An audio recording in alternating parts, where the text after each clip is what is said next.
Tidak ada yang memperhatikan 1 menit pertama yang hilang. Ia tidak berisik, tidak dramatis, tidak meninggalkan jejak.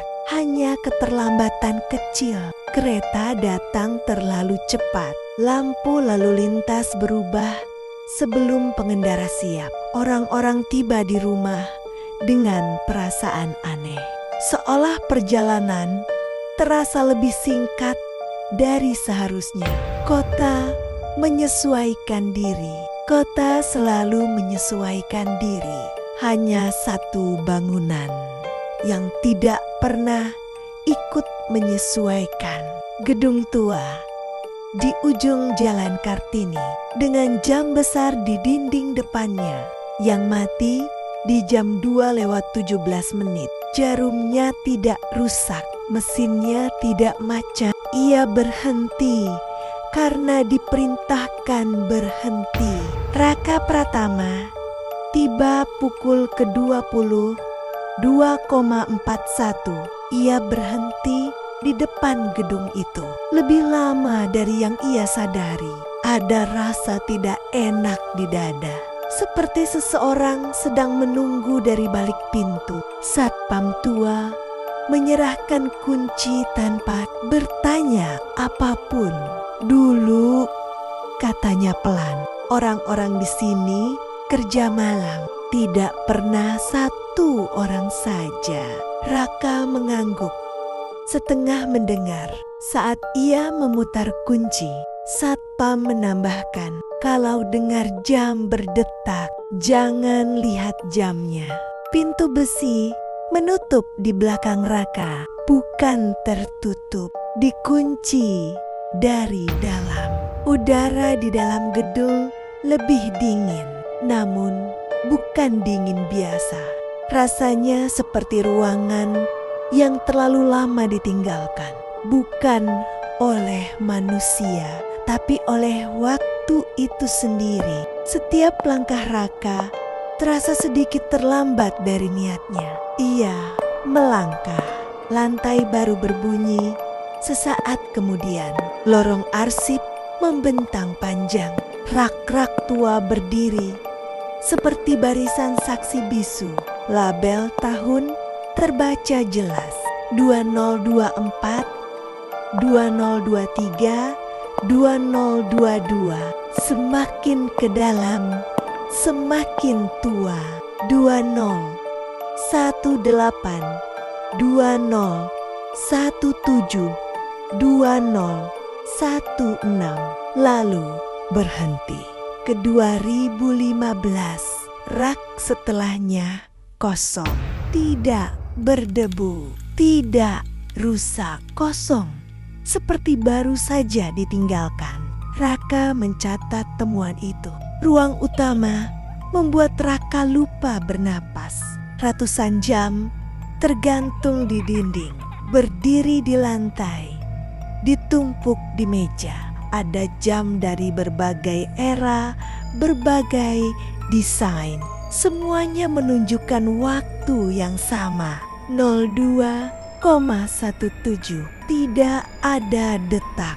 Keheningan terasa terlalu sempurna, seperti telinga Raka ditutup perlahan. Lalu, tik, satu suara. Jam kecil tanpa angka di sudut ruangan bergerak. Jarumnya mundur, lampu berkedip, dan dalam cahaya setengah hidup itu mereka muncul. Bukan muncul tiba-tiba, melainkan seolah fokus mata Raka akhirnya diizinkan melihat. Puluhan orang berdiri di antara jam-jam. Wajah pucat, mata terbuka, tidak bernapas. Sebagian mengenakan seragam pegawai lama. Sebagian lain berpakaian biasa, seperti datang untuk urusan singkat dan tidak pernah pergi. Kami di sini, kata salah satu dari mereka. Karena waktu kami belum selesai dicatat.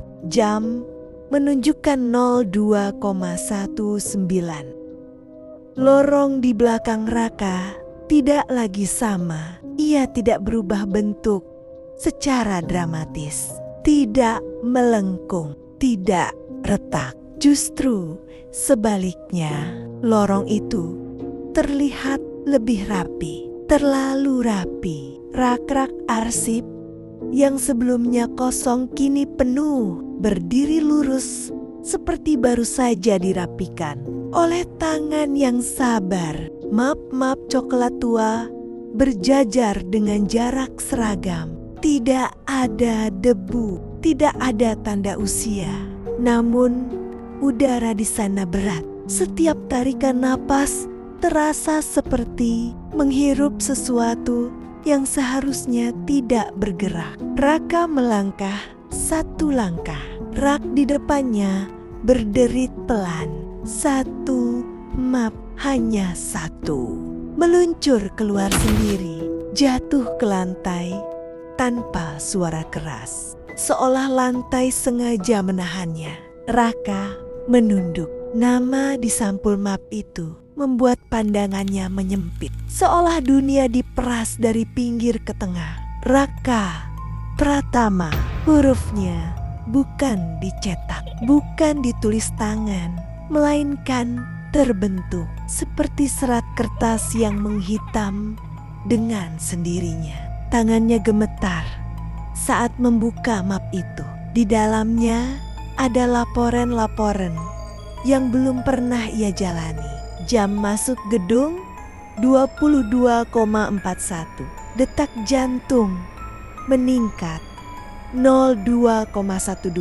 Kesadaran mulai menyempit 02,15. Lalu sebuah foto dirinya sendiri lebih tua, lebih kurus, bahu merosot, mata kosong, seperti orang yang sudah terlalu lama menunggu sesuatu yang tidak pernah datang. Raka mundur satu langkah. Rak di belakangnya bergeser, menutup jalan kembali. Dan dari segala arah, suara-suara itu terdengar menyelaraskan diri. Semua yang datang karena waktunya tepat. Jam-jam di gedung mulai berdetak. Tidak serempak, tidak ritmis. Seperti banyak jantung yang mulai mengingat cara berdetak. Mereka membawanya bukan dengan tangan, melainkan dengan ketiadaan pilihan. Raka mendapati dirinya kembali di ruang utama. Jam-jam kini terasa lebih dekat, lebih besar, seolah dinding menyusut perlahan. Salah satu sosok melangkah maju. Wajahnya tua, tapi tidak keriput. Seperti usia yang berhenti menua di satu titik tertentu. Gedung ini, katanya, bukan penjara. Ia menunjuk jam-jam di dinding. Ini arsip. Raka menelan ludah. Arsip apa? Menit, jawab sosok itu. Menit yang tidak sempat dirasakan. Mereka memperlihatkan padanya potenggen waktu. Seorang anak yang seharusnya sempat berpaling sebelum tertabrak. Seorang ibu yang hampir sempat menarik napas terakhir. Seorang pria yang mati 1 menit terlalu cepat. Menit-menit itu, lanjutnya, tidak boleh hilang. Kalau hilang, waktu akan pincang. Jam menunjukkan 02,23. Raka menyadari sesuatu yang membuat kulitnya merinding. Jam itu bergerak maju. Di sudut ruangan, jam-jam berhenti berdetak. Di sana berdiri sosak-sosak yang berbeda. Tidak utuh. Wajah mereka buram, seolah pernah dihapus dan ditulis ulang terlalu sering. Tubuh mereka tidak mengikuti bentuk manusia dengan benar. Bahu terlalu panjang, leher terlalu pendek, kaki seolah tidak sepenuhnya menyentuh lantai. Mereka Mereka, suara Raka hampir hilang. Mereka yang mencoba pergi, jawab penjaga waktu tanpa pengganti. Salah satu sosok itu menoleh, mulutnya terbuka, tapi tidak ada suara. Namun Raka mengerti jeritannya, jeritan orang yang menyadari bahwa waktu tidak bisa dilawan, hanya dinegosiasikan. Gedung ini tidak kejam, kata suara lain. Ia presisi. Jam menunjukkan 02,25. Detak semakin cepat. Jam kecil tanpa angka kini berada di tangan Raka. Logamnya hangat, terlalu hangat, seperti menyentuh benda hidup. Ia melihat pantulan dirinya di kaca jam. Pantulan itu tersenyum tipis. "Kalau aku tinggal?" tanya Raka. "Kota berjalan normal," jawab pantulan itu. Tidak ada menit yang bocor. "Kalau aku pergi," pantulan itu mencondongkan kepala. "Seseorang," katanya pelan, "akan terlambat. Bukan mati, bukan hilang, hanya terlambat." Dan Raka tahu dalam sistem ini, terlambat adalah awal dari segalanya. Jam menunjukkan 02,28. Detaknya berubah.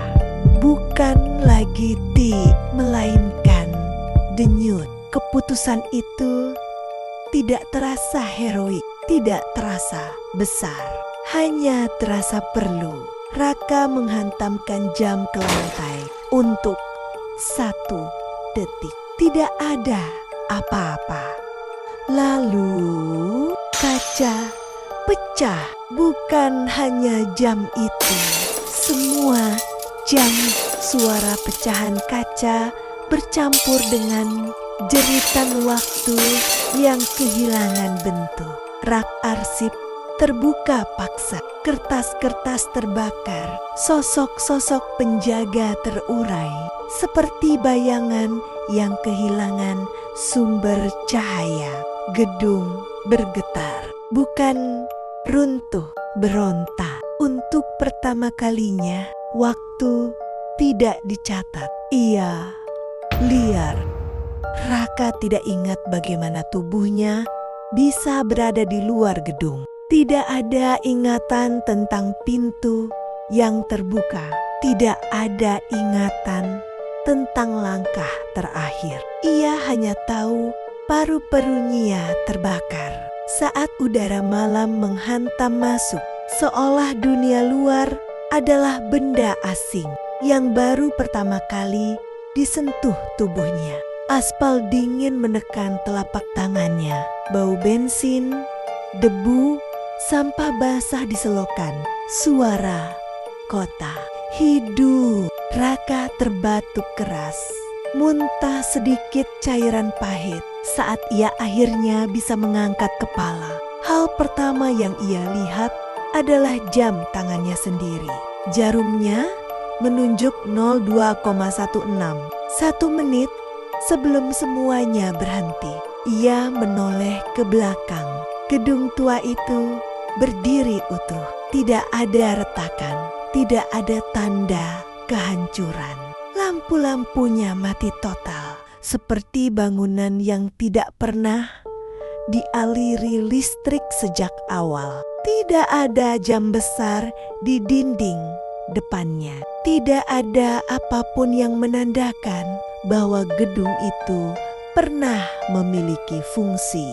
Selain menunggu untuk dilupakan, Raka berdiri dengan kaki gemetar. Setiap sendi terasa terlalu ringan, seperti tubuhnya kehilangan sedikit berat, seperti sesuatu telah diambil darinya. Meski ia belum tahu apa, keesokan paginya berita tidak mencatat apapun. Tidak ada laporan kerusakan, tidak ada gangguan listrik, tidak ada orang hilang. Seminggu kemudian, gedung itu dibongkar. Pekerja mengatakan bangunan itu kosong, strukturnya normal, tidak ada ruang rahasia. Raka datang diam-diam, berdiri di balik garis polisi. Ia menunggu suara logam beradu, suara mesin berat, tanda bahwa sesuatu di dalam akan protes. Tidak ada. Gedung itu patuh saat dihancurkan, dan justru itu yang membuat Raka tidak bisa bernapas. Awalnya, perubahan itu terlalu kecil untuk disebut bencana. Jam kantor sering meleset 1 menit. Kereta datang terlalu cepat atau terlalu lambat tanpa pola jelas. Orang-orang mengeluh tentang rasa tidak sinkron, lalu melupakannya. Raka tidak. Ia mulai memperhatikan hal-hal yang orang lain anggap sepele. Lampu lalu lintas berubah sepersekian detik lebih awal. Seseorang tersandung bukan karena ceroboh, tapi karena langkahnya tidak tiba di waktu yang sama dengan niatnya. Kecelakaan kecil terjadi tanpa sebab yang bisa dijelaskan secara logis. Dan setiap malam, tepat 02,17, Raka terbangun. Selalu dengan napas tercekat, selalu dengan perasaan bahwa ada sesuatu di ruangan yang sedang menghitung. Bukan menghitung mundur, bukan menghitung waktu, melainkan menghitung selisih. Ia menutup telinga, namun tetap mendengar denyut itu. Pelan, konsisten, seperti jantung yang bukan miliknya. Hari-hari berlalu, Raka mulai lupa hal-hal kecil, kenangan tanpa urutan, wajah orang yang ia kenal lama, rasa kenyang setelah makan. Dokter menyebutnya stres pasca trauma. Sebenarnya Raka tahu lebih banyak. Ia tidak kehilangan ingatan, ia kehilangan sinkronisasi.